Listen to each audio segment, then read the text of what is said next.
लोकेश चौधरी बहुत बहुत स्वागत करता हूं आप सभी का आपके अपने digital education learning platform prep ज्ञान पर। तो प्यारे विद्यार्थियों, आज के सेशन में हम शुरुआत करेंगे क्लॉक के अगले पैटर्न की। कल हम लोगों ने घड़ी में दो टाइप ऑलरेडी पढ़ लिए थे, तो आइए बात करते हैं क्लॉक के तीसरे टाइप की। तो चलिए शुरू करते हैं क्लॉक का टाइप नंबर थर्ड। देखिए, क्लॉक का टाइप नंबर थर्ड हम लोग स्टार्ट करने वाले हैं, तो आप फटाफट यहाँ पे सेशन में जुड़ जाइए, क्योंकि टाइप नंबर थर्ड में आज हम विशेष कंसेप्ट के ऊपर बात करने वाले हैं। चलिए बात करते हैं क्लॉक के टाइप नंबर थर्ड की। देखिए, आज जो हम बात करेंगे क्लॉक का जो टाइप नंबर थर्ड है आपका, उसकी हम यहाँ पे बात करने वाले हैं। आप हेडिंग डालेंगे, यहाँ पे सबसे पहले हम क्या पढ़ रहे थे, क्लॉक यानी कि घड़ी। और आज हम बात करेंगे टाइप नंबर कौन से की, तीसरे की। ठीक है, आप लोगों को ध्यान रखना है कि घड़ी का टाइप नंबर थर्ड हम लोग पढ़ने वाले हैं। और टाइप नंबर थर्ड में आप एक बात ध्यान दीजिएगा, मान लीजिए कि ये आपकी कोई घड़ी है 12, 3, 6, 9। ठीक है, 1, 2, 4, 5, 7 और 8, 10, 11। यहां पे एक सुई है और यहीं पे बड़ी सुई है। इसका मतलब क्या हुआ कि छोटी सुई को बड़ी सुई ने पूरी तरीके से कवर कर लिया। छोटी सुई को बड़ी सुई ने पूरी तरीके से क्या कर लिया, कवर। या हम कह सकते हैं कि दोनों सुइयों के एक ही दिशा में होना। तो यहां पे हम हेडिंग का नाम देंगे, और हेडिंग का नाम हम क्या देंगे, हम देंगे घड़ी की दोनों सुइयों के एक ही दिशा में होने का समय निकालना। यानी कि घड़ी की जो दोनों सुइयां हैं, ये दोनों सुइयां किस समय एक ही दिशा में होंगी, हमें इसका क्या निकालना है, समय निकालना है। क्लियर बात। अब इसका जो समय है वो हम कैसे निकालेंगे, सबसे बड़ा सवाल हमारे पास ये है। देखिए, आप सबसे पहले यहां पे एक छोटी सी बात याद रखेंगे, छोटा सा कंसेप्ट याद रखेंगे। इसको हम घड़ी की दोनों सुइयों के एक ही दिशा में होने का समय तो बोलते ही हैं, साथ में इसके कुछ उपनाम है, इसके बहुत सारे उपनाम है। मतलब जब दोनों सुइयां आपकी एक ही दिशा में होती हैं, तो इसको हम कई नामों से जानते हैं। वे कौन कौन से नाम है, क्योंकि जब तक हम किसी भी पॉइंट के अन्य नामों को नहीं जानेंगे तब तक पॉइंट का मतलब नहीं है, क्योंकि क्वेश्चन किसी भी नाम के ऊपर आ सकता है। तो इसके उपनाम में सबसे पहला जो नाम आपका आता है, वो सबसे पहला नाम आता है अति व्यापन। आप कई बार एग्जाम में देखेंगे, आपको दोनों सुइयों के एक ही दिशा में होने का जो समय आपसे पूछा जाता है, इसका जो उपनाम दिया जाता है, इसका नाम क्या दिया जाता है, अति व्यापन। कई बार एग्जामिनर इसको अति व्यापन की जगह पे लिख देते हैं अति व्यापित। क्या लिख देते हैं, अति व्यापित। अति व्यापित लिख देते हैं। उसी प्रकार इसका जो सेकंड नाम है वो आपका है आच्छादन। सेकंड नाम क्या हो गया, आच्छादन। कई बार इसको हम लोग आच्छादन की जगह पे कह देते हैं आच्छादित। आच्छादन मिल जाता है, या कई बार इसको हम क्या भी कह देते हैं, आच्छादित कह देते हैं। इसके अन्य नामों में एक नाम आपको दिखेगा, इसको क्या भी बोला जा सकता है, संपाति। यानी कि जब, ठीक है, पिंकेश कुमारी सर मेरा नेम लो। बिल्कुल पिंकेश कुमारी, आपका नाम ले लिया, बहुत बहुत स्वागत है बेटा आपका। चलिए, एक बार आप हमारे टेलीग्राम चैनल प्रेप ज्ञान को जरूर ज्वाइन कर लें, और अगर मेरे से जुड़ना चाहते हैं तो reasoning with Lokesh Chaudhary sir Telegram पे आप ज्वाइन कर सकते हैं। ठीक है, तो अतिव्यापन हो गया, अतिव्यापित हो गया, आच्छादन हो गया। आच्छादन को क्या कहते हैं, आच्छादित कहते हैं। और इसको हम क्या भी कहते हैं, संपाति।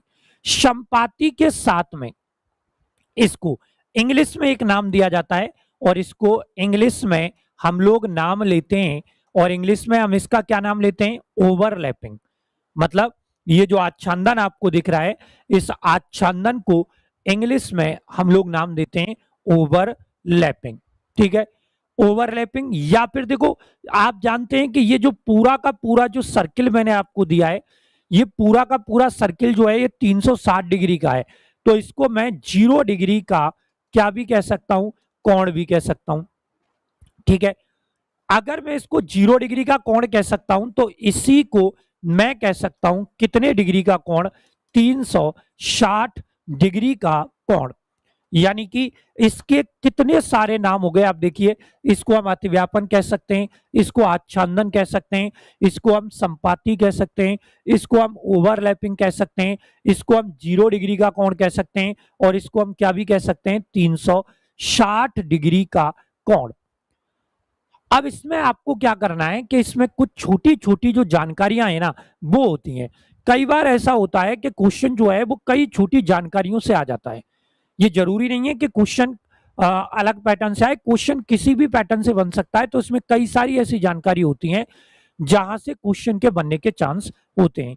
तो देखिए यहां पे आपका, अगर आप देखें तो यहां पे एक घड़ी होती है आपकी इस तरीके से, तो यहां पे आता है 12, यहां पे आता है 3, यहां पे 6 और यहां पे 9। ये हो गया 1 2 4 5 7 8 10 और ये कितना हो गया 11। ठीक है, हमें कोई दिक्कत नहीं है। अब कंसेप्ट क्या कहता है कि मान लीजिए कि मैंने आपकी घड़ी में कोई टाइम दिया, मैंने घड़ी में कोई क्या दे दिया, टाइम। सपोज कीजिए कि मैंने टाइम दिया आपको ये वाला, ये जो टाइम है आप देखिए कितने बजे का टाइम दिया गया है आपको, 1 बजे का टाइम यहां पे दिया गया है। ठीक है, अब यहां पे आपने 1 बजे का टाइम दे दिया, कोई दिक्कत नहीं है, लेकिन आपको इसमें कुछ छोटी छोटी बारीकियां जो हैं वो याद रखने की आवश्यकता है। अब सवाल ये उठता है कि ये जो छोटी जानकारियां हैं ये आपकी क्या हैं। ठीक है, क्योंकि जब तक छोटी जानकारियों को नहीं समझेंगे तब तक पॉइंट में कोई आनंद की अनुभूति आपकी नहीं होगी। अब पॉइंट ये है कि आप देख सकते हैं कि यहां पे बड़ी सुई जो है ना ये आपकी कंटिन्यू घूमती रहेगी लेकिन स्पीड में घूमेगी, और छोटी सुई जो है ये स्लो मोशन में घूमती है। तो पॉइंट हमारा क्या है कि जब हम बड़ी सुई को यहां से घुमाएंगे तो वो इस जगह पे, मतलब यहां पे किसके ऊपर आ जाएगी, छोटी सुई के ऊपर आ जाएगी। तो हम ये कह सकते हैं कि यहां पर ये दोनों सुइयां आपकी क्या कर रही हैं, ओवरलैपिंग कर रही हैं। ओवरलैपिंग को हम लोग क्या कहते हैं, अतिव्यापन, जो मैंने आपको उपनाम में लिखाया है। ठीक है, तो ओवरलैपिंग कर गई। अब यहां से बड़ी सुई घूमकर और वापस 12 पे आ जाएगी, तब तक छोटी सुई 1 से कितने पे आ जाएगी, 2 पे आ जाएगी, मतलब आपका 1 घंटा यहां पे कंप्लीट हो गया। तो हम ये कहेंगे कि घड़ी की दोनों सुइयां जो हैं ये आपकी 1 घंटे में एक बार एक दूसरे के ऊपर होती हैं।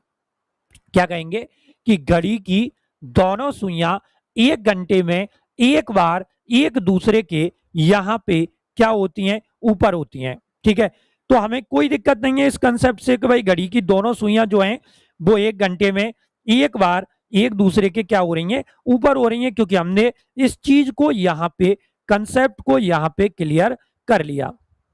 ठीक है, और ये पॉइंट हमारे समझ में आ ही गया कि भाई प्रत्येक घंटे में दोनों सुइयां एक बार एक दूसरे के क्या होती हैं, ऊपर होती हैं। ठीक है, अब यहां से अगर हम देखें तो बड़ी सुई वापस से घूमना प्रारंभ करेगी, और जब बड़ी सुई वापस से यहां पे घूमना स्टार्ट करेगी तो हम क्या करेंगे, बड़ी सुई को फिर से घुमाएंगे, और ये घूमते घूमते घूमते घूमते घूमते वापस कितने पे आ गई, 12 पे आ गई, और तब तक छोटी सुई आपकी कितने पे आएगी, 3 पे।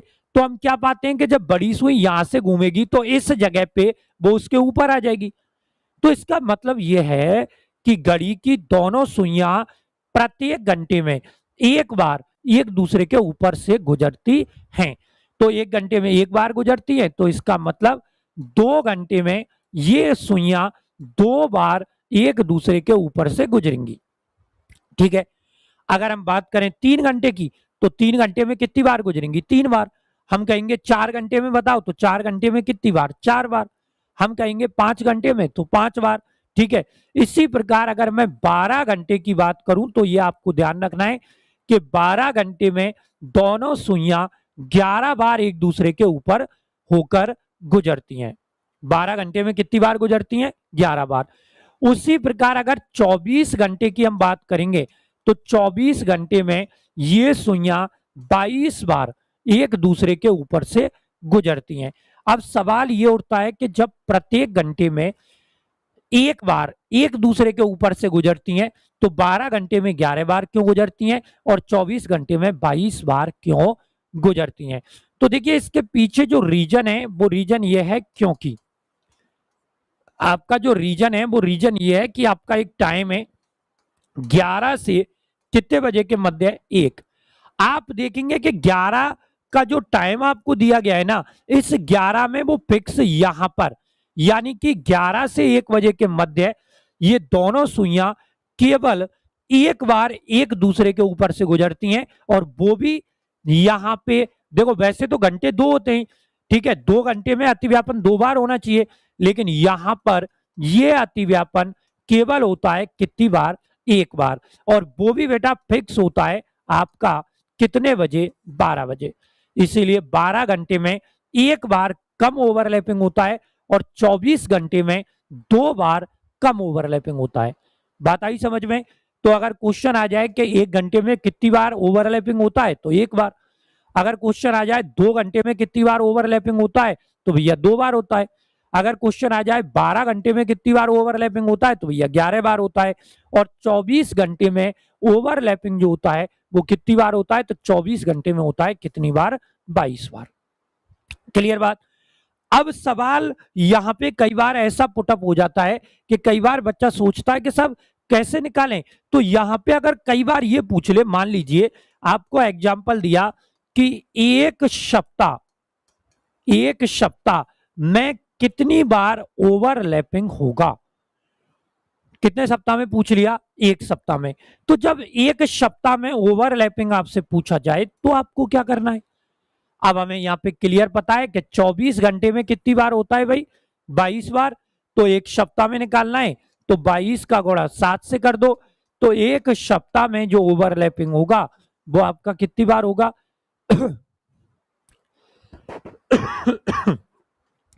बताइए, 1 सप्ताह में जो ओवरलैपिंग होगा आपका वो कितनी बार होगा? तो आप देख सकते हैं कि 1 सप्ताह में जो ओवरलैपिंग होगा वो आपका कितनी बार होगा? तो यहां पे होगा 154 बार। तो ये क्वेश्चन आपको समझना है। इसके बाद अगर हमें ओवरलैपिंग का कोई भी क्वेश्चन सॉल्व करना है, ओवरलैपिंग का कोई भी क्वेश्चन सॉल्व करना है जिसको हम लोग क्या भी बोलते हैं, इसको हम बोलते हैं अतिव्यापन। अगर हमें ये क्वेश्चन सॉल्व करना है, समझ के चलिएगा, तो हम एक और काम कर सकते हैं इसमें। बताइए क्या काम कर सकते हैं? हम इसमें ये काम कर सकते हैं कि हमें इसका एक फॉर्मूला याद होना चाहिए। क्या याद होना चाहिए? फॉर्मूला।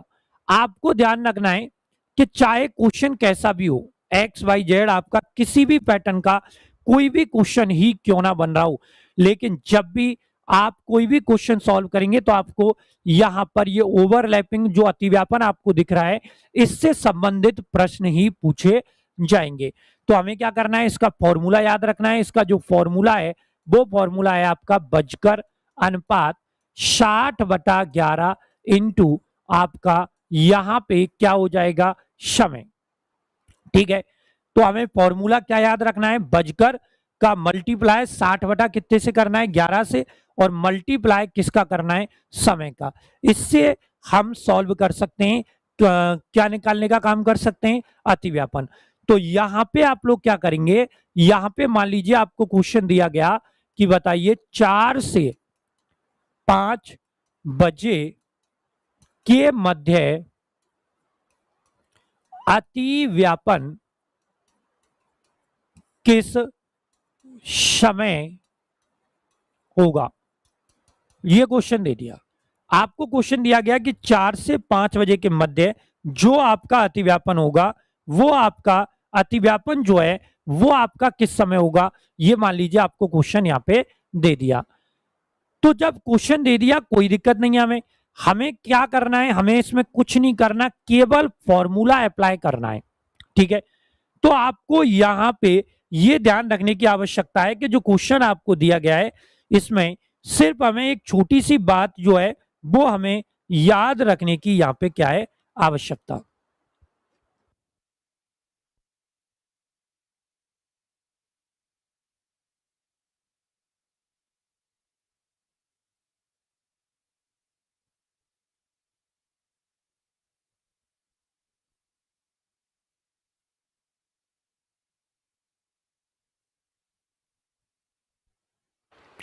ठीक है, तो आपको क्या ध्यान रखना है कि सबसे पहले हमें जो यूज करना है वो क्या यूज करना है, बजकर। अब देखिए यहां पे आपको क्या करना है कि बजकर तो हमें यूज करना है, कोई दिक्कत नहीं है, लेकिन बजकर में आपको जो टाइम कैलकुलेट करना है वो टाइम हमेशा कौन से वाला करना है, पहले वाला काम। जब भी आपको कहीं भी घड़ी से संबंधित कोई भी प्रश्न आपको दिया जाए तो आपको हमेशा यूज करना है यहां पे पहले वाला टाइम। और पहले वाला टाइम क्या दिया हुआ है, 4 दिया हुआ है, तो यहां पे आपको यूज करना है 4। चिन्ह लगा लिया अनुपात का, क्या है आगे 60/11, तो यहां पे आप ले लेंगे 60/11।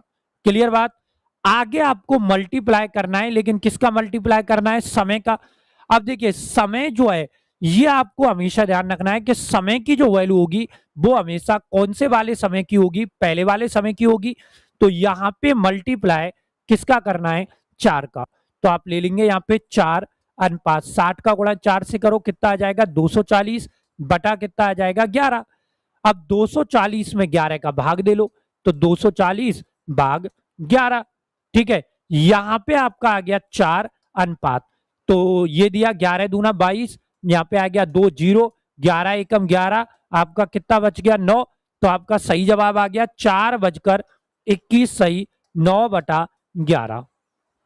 ठीक है, अब कभी भी अगर आपको ऐसा लगे कि सर हमें तो उत्तर की जांच करके बताओ कि जो आंसर है वो आपका सही है या गलत है, तो आप उत्तर की जांच कैसे करोगे, ध्यान देना। यहां पे जो इकाई अंक है ना, इस इकाई अंक में अगर ऊपर की संख्या को जोड़ेंगे तो यहाँ के इकाई अंक में ऊपर की संख्या को जोड़ने पर इनका जो टोटल आपको प्राप्त होगा, इनका टोटल हमेशा प्राप्त होगा 10। समझिएगा, अगर टोटल 10 ना आए तो इसका मतलब है कि आपने जो आंसर निकाला है वो आपका गलत है। तो यहाँ पे 9 और 1 10 हो गया, इसका मतलब आपका जो आंसर है वो यहाँ पे बिल्कुल परफेक्ट है। क्लियर हो गई बात। चलिए अगला क्वेश्चन देखें। चलिए इसमें एक क्वेश्चन और निकाल के देखते हैं। मान लीजिए आपको यहाँ पे एग्जाम्पल दिया गया है और आपको दिया गया है कि 8 से 9 बजे के मध्य अति व्यापन किस समय होगा। देखिए इसको कैलकुलेट करके देखिए।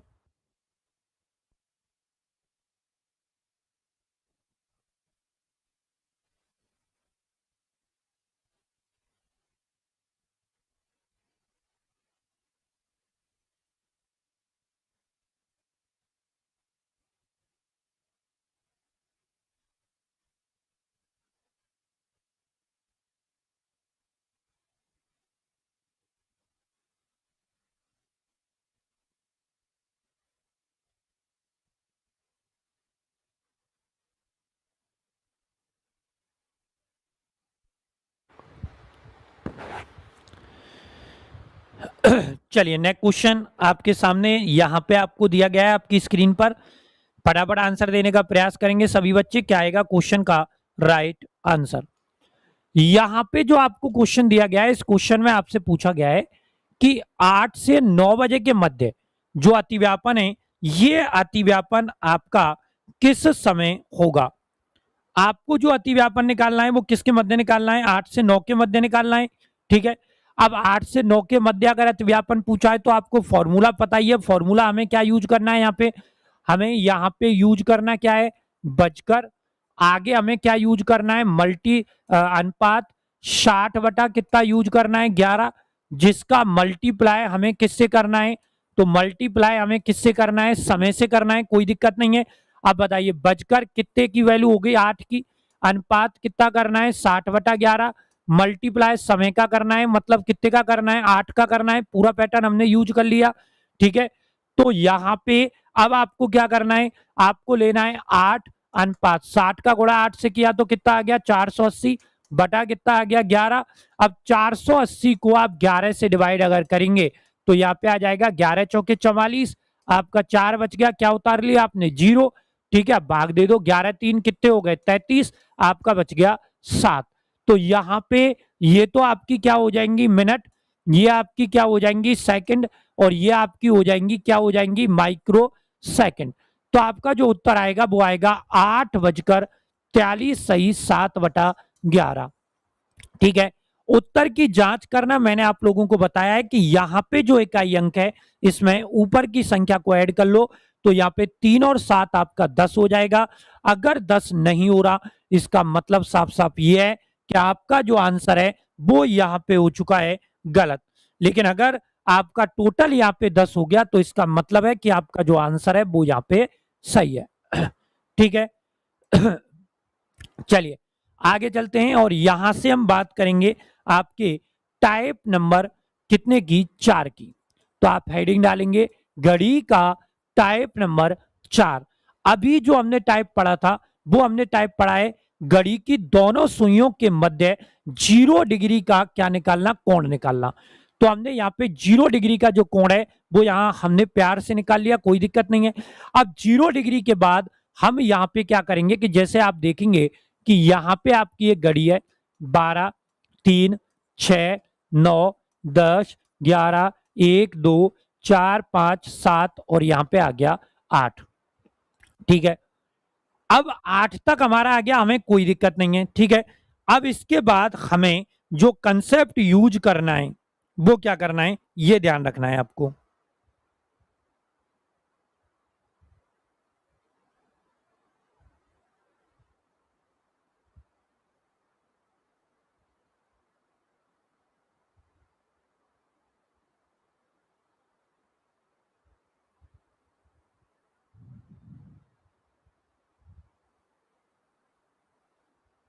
ठीक है, अब क्या करना है भाई इसमें, अब ध्यान दो। अब यहां पे जो कंसेप्ट आपका बनेगा वो कंसेप्ट क्या बनेगा, सवाल ये उठता है। देखिए यहां पे हमें ये सोचना है कि मान लीजिए कि अगर एक सुई 12 पे होती, एक सुई आपकी 6 पे होती, तो ये जो टाइम आपको दिख रहा है ये टाइम आपका कितने बजे का दिख रहा है, 6 बजे का। लेकिन 6 बजे का तो दिख रहा है, इससे हमें कोई दिक्कत नहीं है कि भाई 6 बजे का टाइम हमें यहाँ पे दिख गया। लेकिन ये जो दिया हुआ है ना, यहां पे इस पॉइंट को हम बोलेंगे घड़ी की दोनों सुइयों के विपरीत दिशा में होने का समय निकालना, क्योंकि ये दोनों एक दूसरे के विपरीत हो गई। तो यहां पे हेडिंग डालेंगे घड़ी की दोनों सुइयों के विपरीत दिशा में होने का समय निकालना।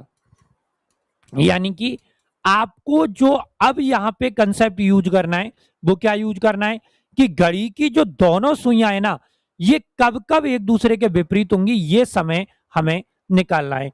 तो भाई ज्ञानेश ओझा बहुत बहुत स्वागत है आपका। चलिए क्लास का प्लेलिस्ट आज बना देंगे हम भाई, राजस्थान का एक प्लेलिस्ट बनाना इसका एग्जाम का। और ये सेकंड क्लास है, फर्स्ट क्लास हो चुकी है, तो इसकी एक प्लेलिस्ट बना देना ताकि बच्चे आराम से पढ़ सकें। तो ये आपको टाइम दिख गया, हमने क्या देखा, घड़ी की दोनों सुइयों के कौन सी दिशा में होने का समय निकालना, विपरीत दिशा में समय निकालना है। अब विपरीत दिशा को देखिए, इसको हम एक नाम दे सकते हैं और इसको हम क्या नाम दे सकते हैं, सरल रेखा। सरल रेखा को हम कह सकते हैं, क्या कह सकते हैं, सरल रेखा को हम कह सकते हैं स्ट्रेट लाइन। कौन सी लाइन कह सकते हैं, स्ट्रेट लाइन, यानी कि ये एक सीधी रेखा है आपकी। ठीक है, इसके अलावा इसको हम कह सकते हैं 180 डिग्री का क्या भी कह सकते हैं, कोण भी कह सकते हैं। हम इसको 180 डिग्री का कोण कह सकते हैं। आप देख लो ये हो गया 180 डिग्री का कोण।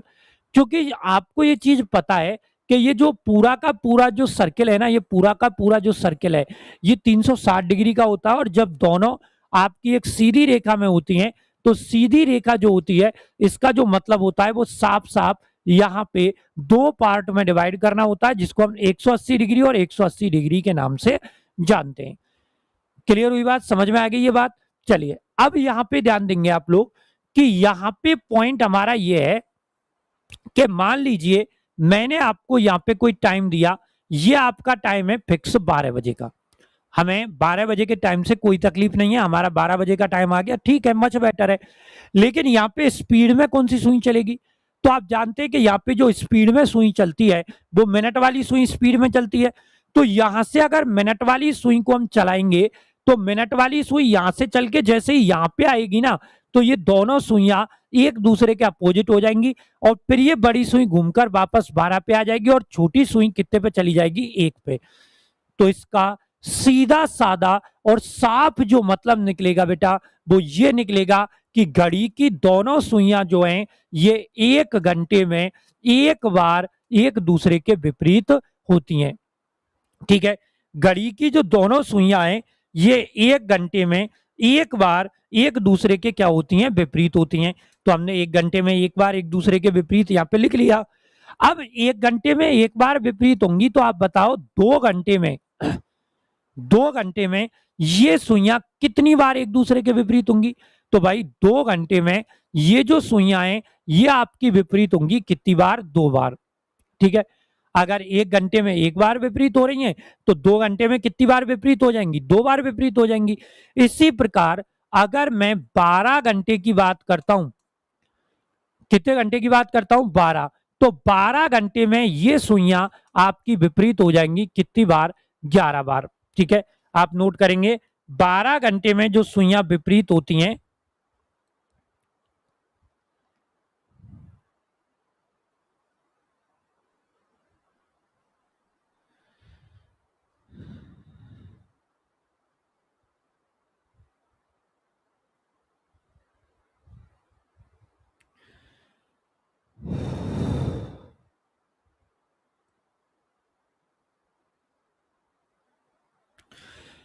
ठीक है तो 12 घंटे में कितनी बार एक दूसरे के विपरीत होती हैं? तो आप लिख सकते हैं कितनी बार होती हैं? 11 बार।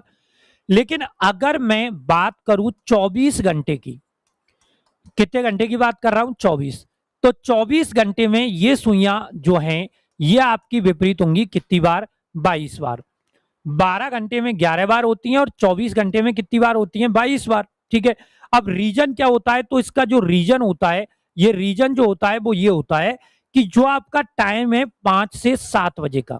ठीक है, तो इसके पीछे रीजन ये है क्योंकि आपका एक टाइम होता है और टाइम होता है 5 से कितने बजे का? 7 बजे का। ठीक है, तो टाइम जो है वो 5 से 7 बजे का एक ऐसा टाइम है कि 5 से 7 बजे के मध्य ये दोनों सुइयां केवल एक बार एक दूसरे के विपरीत होती हैं और वो भी आपकी फिक्स होती हैं कितने बजे? 6 बजे। क्योंकि 5 से 7 बजे के मध्य 5 से 6 के बिल्कुल बीच में नहीं बनता है, 6 से 7 के बिल्कुल बीच में नहीं बनता है, ये बनता है फिक्स कितने बजे? 6 बजे।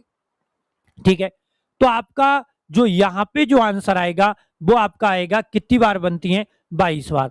अब आपका इसमें वही सवाल बनता है जो आपने पिछले कंसेप्ट में पढ़ा था कि अगर क्वेश्चन में वो एक सप्ताह के बारे में पूछे कि बताइए एक सप्ताह में दोनों सुइयां कितनी बार एक दूसरे के विपरीत होती हैं, तो एक सप्ताह का मतलब क्या हो जाएगा? यहाँ पे 7 दिन, एक दिन में 22, तो 7 दिन में ये भी आपकी बनेंगी कितनी बार? 154 बार। तो आप नोट कर लेंगे यहां पे इस कंसेप्ट की पूरी जानकारी।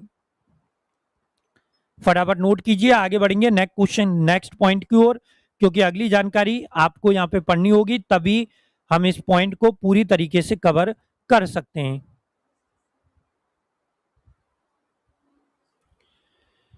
चलिए फटाफट नोट कीजिए इसको।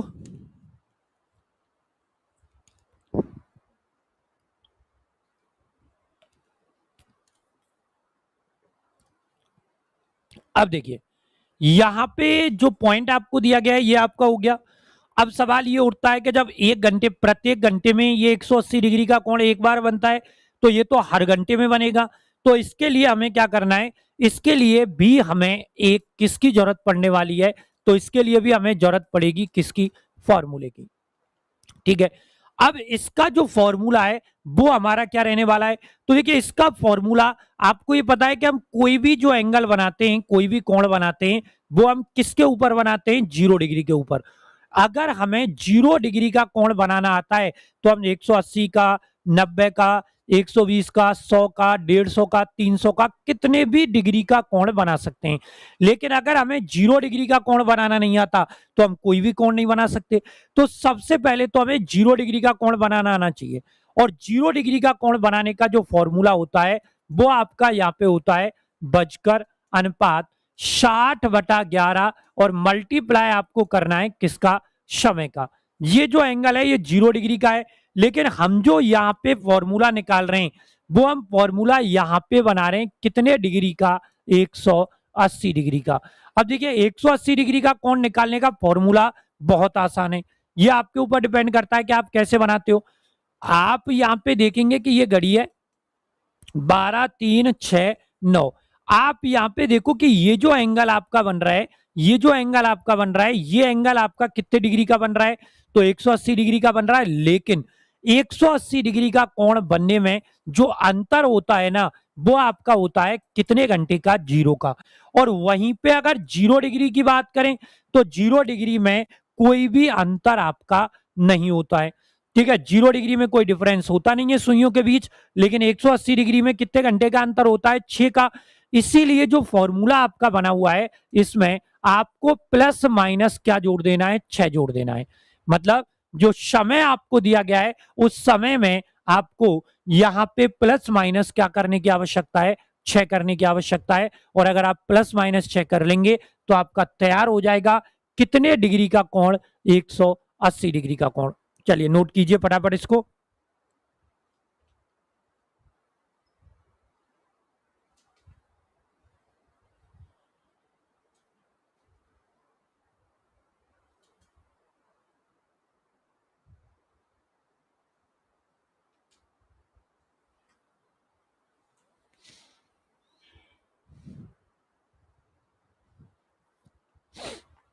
ठीक है, अब देखिए, अब सवाल जो उठता है वो हमारा ये उठता है कि यहां पे हमने प्लस माइनस 6 तो इसमें कर लिया, लेकिन सवाल क्या बना कि भाई कहां पे तो हम इसमें प्लस करेंगे और कहां पे इसमें हम क्या करेंगे, माइनस।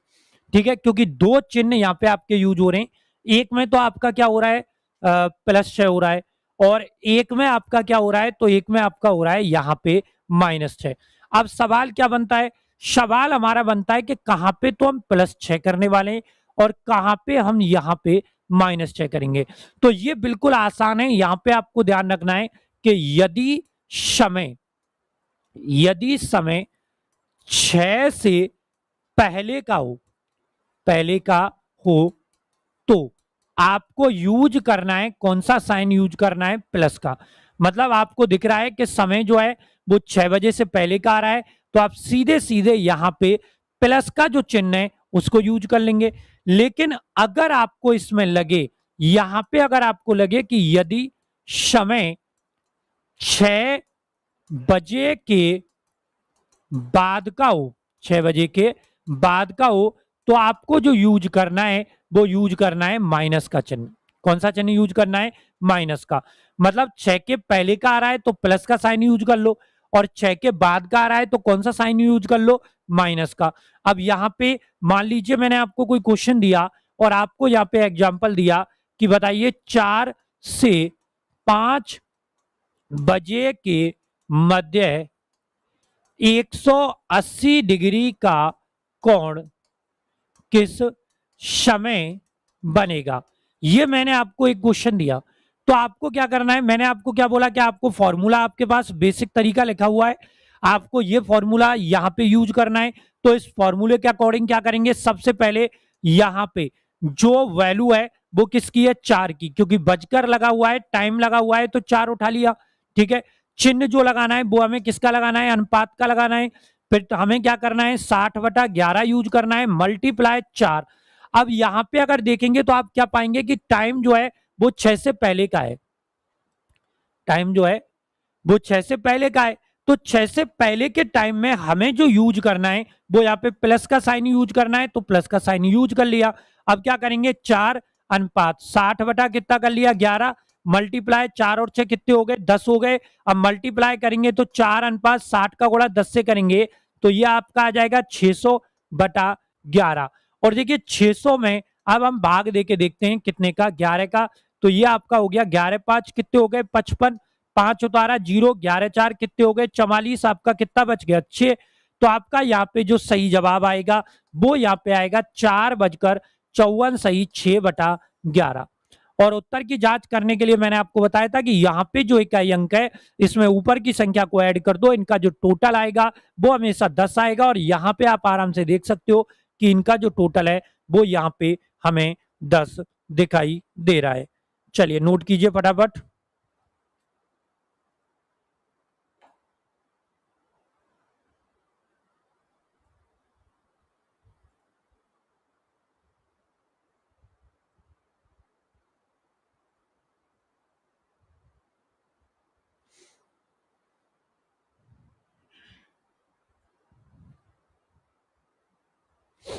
चलिए आगे बढ़ते हैं और एक और क्वेश्चन इसका देख लेते हैं हम लोग। इसका एक और क्वेश्चन हम देखेंगे तो हमें एक क्वेश्चन ऐसा दिखाई देगा, जैसे एग्जांपल आपको दिया और आपको दिया यहाँ पे कि 9 से 10 बजे के मध्य 180 डिग्री का कोण किस समय बनेगा। हमें जो क्वेश्चन यहाँ पे दिया गया है उसमें आपसे पूछा गया है कि अगर 9 से 10 बजे का टाइम आपको दिया गया है तो 9 से 10 बजे के मध्य जो आपका 180 डिग्री का कोण है, ये 180 डिग्री का जो कोण है ये आपका किस समय बनेगा। तो यहाँ पे जो टाइम की सबसे पहले वैल्यू रहेगी वो कितने की रहेगी 9 की रहेगी, जैसा आपको बताया गया है। तो हमें बजकर में सबसे पहले जो यहाँ पे यूज करना है वो यूज करना है, कितना यूज करना है 9। आपको चिन्ह लगाना है अनुपात का, आपको यूज करना है 60/11। ठीक है, अब 60/11 का मल्टीप्लाई करना है 9 से। ठीक है, अब क्योंकि ये जो समय आपको दिया गया है ये समय आपका 6 बजे के बाद का है, इसीलिए यहाँ पे माइनस आप क्या कर देंगे 6 कर देंगे। ठीक है, तो आपको क्या यूज करना है 9 अनुपात 60 बटा कितना हो जाएगा 11, मल्टीप्लाई 9 में से 6 गए तो कितने बच गए आपके 3 बच गए। तो ये हो गया 9 अनुपात 60 का गुणा 3 से किया तो 180 बटा कितना आ गया 11। अब 180 में अगर 11 का भाग देते हैं तो ये आ जाएगा 11 1 11, यहाँ पे बच गया 7 और क्या उतारी 0। अब भाग दीजिए आगे 11 6 कितने हो गए 66, आपका बच गया 4। तो आपका जो उत्तर यहाँ पे बनेगा वो बनेगा 9:16 सही 4/11। और जैसा आप देख पा रहे हैं यहाँ पे भी उत्तर की जांच अगर आप करना चाहें तो उत्तर की जांच यहाँ पे भी आप कर सकते हैं कि यहाँ इन दोनों का जो टोटल है, इन दोनों का टोटल आपका 10 होता हुआ नजर आ रहा है। और जैसे ही टोटल आपका 10 होता है, ठीक है, तुरंत आप समझ जाएंगे कि ये आंसर आपका बिल्कुल राइट है। ठीक है, तो ये जो पॉइंट है, ये जो कंसेप्ट है, ये जो टाइप आपका बना है पूरा 180 डिग्री का, ये आपने देखा यहाँ पे 180 डिग्री का कोण हमने पूरी तरीके से समझा, जो आपका यहाँ पे टाइप नंबर 4 था। ये कौन सा टाइप था ये 4। ठीक है, ये टाइप नंबर आपका कितना हो गया 4 हो गया। सबसे पहले हमने यहाँ पे पॉइंट की वैल्यू को कन्वर्ट करना देखा था। ठीक है, पॉइंट की वैल्यू को हमने कन्वर्ट कर लिया। उसके बाद हमने जो यहाँ पे कंसेप्ट समझा था वो कौन सा समझा था, दर्पण प्रतिबिंब निकाला था, मिरर इमेज। इसके बाद आपका 0 डिग्री का एंगल हो गया और अब आपका कितने डिग्री का एंगल हो गया 180 डिग्री का एंगल हो गया। इसके बाद जो हम पढ़ेंगे वो हम पढ़ेंगे समकोण, जो हम पढ़ेंगे कल के सेशन में। तो चलिए आज के लिए इतना ही पर्याप्त है, कल फिर मुलाकात होगी फिक्स 9 बजे। जय हिंद।